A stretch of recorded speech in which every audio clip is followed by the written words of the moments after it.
Hej, mit navn det er Glenn, og det er min første upload på BizCorpTube, hvor jeg sammen med resten af familien har tænkt mig at loade nogle seværdige film og hvad vi nu ellers skal finde på op på YouTube. Så har du lyst, så kig med fremover.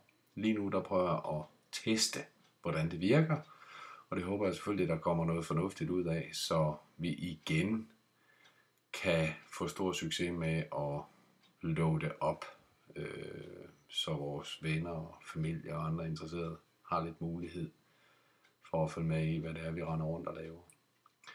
Ja, det var sådan set det, og grunden til at jeg sidder og kigger ned en gang imellem, det er jo fordi, jeg skal sidde og tale ind i det her webcam, og jeg er nødt til lige at holde lidt øje med, hvordan jeg får slukket igen. Men nu er der gået små 57 sekunder, så det var det. Hej for nu.